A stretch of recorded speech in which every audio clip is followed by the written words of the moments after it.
you see the time going again at the top? Yeah. Great. We're on. Okay.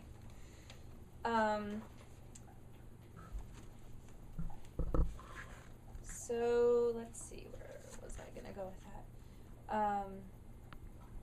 So I already mentioned that in your book you talk about not really buying into Xeriscape for a few reasons. One of them is that you feel like it wasn't invented by gardeners. And so your book talks a lot about dryland gardening, and I'm wondering if that is your attempt to put a name on this idea as far as a gardening practice that aims to conserve water, more or less, that was invented by gardeners.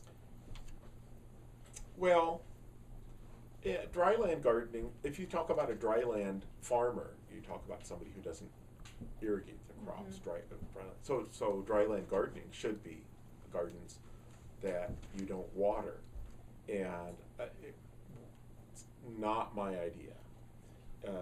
As far as I know, George Kelly was the person who first started planting native dryland plants and letting them grow on the natural rainfall. So he probably deserves the credit for that. And you mentioned Claude Barr. Claude Barr, and I don't know whether or not he watered. Oh yeah. He talked about, you know. Yeah, he watered. Carrying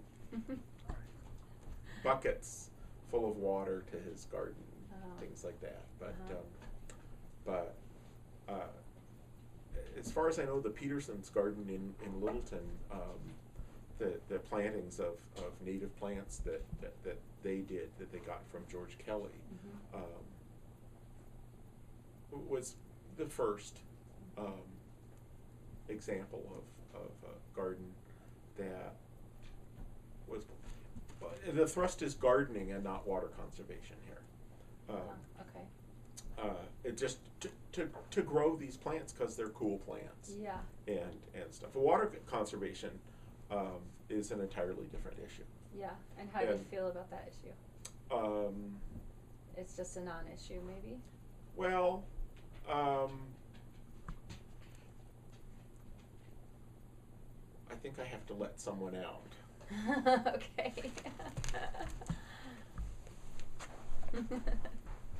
Sorry, we're